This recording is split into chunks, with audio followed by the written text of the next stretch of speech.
Hello guys, in today's video I'm going to show you how to change device theme on Motorola Moto G52. Let's go!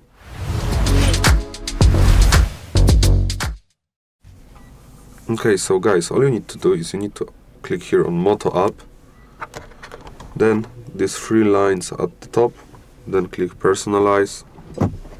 If you want to change font or wallpaper, colors or other things, you have it here, but we are going to change themes.